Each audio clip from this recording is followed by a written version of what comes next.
When a person develops a pathological relationship with mood-altering substances and behaviors, one typically goes through multiple cycles of acting in and acting out, moving from satisfying cravings in excess to abstinence or avoidance.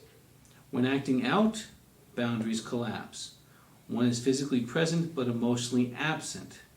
Anger is expressed either actively or passively, and life becomes chaotic. When one moves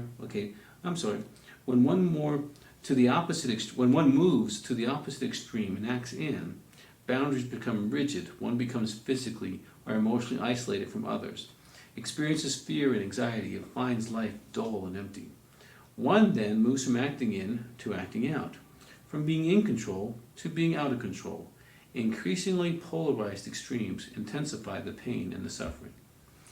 Now, this is a good place for us to start, because in your clinical dialogues with a sexual addict, you're going to have to probably be able to help them define this movement of moving out of control, acting out in their sexual addiction, whether that's self-behavior involving others, affairs, prostitutes, one-night stands, homosexual behavior, whatever their particular pattern of out-of-controlness is, okay, that they're probably pretty clear on delineating. They can tell you, listen, when I act out, it starts here, and here's kind of my pattern, here's what I do, here's how I pick up, hook up, get on the internet or whatever, this is my particular flavor of addiction, this is what I like to do, this is about how often I do it, and these seem to be some of the triggers that maybe move me to that, maybe stress or fear, anxiety, someone being mad at me, rejection, whatever.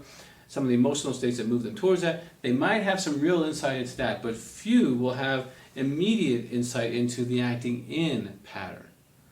What happens when they splurge over here that moves them back into this other place of almost being very rigid, very tight, very controlling? I'm not going to look at any TV, I'm not going to do this, I'm not going to do that.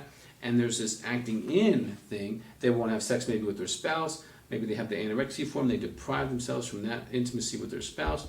And so now they're on the acting in side. This side will really be helpful for you to understand with them.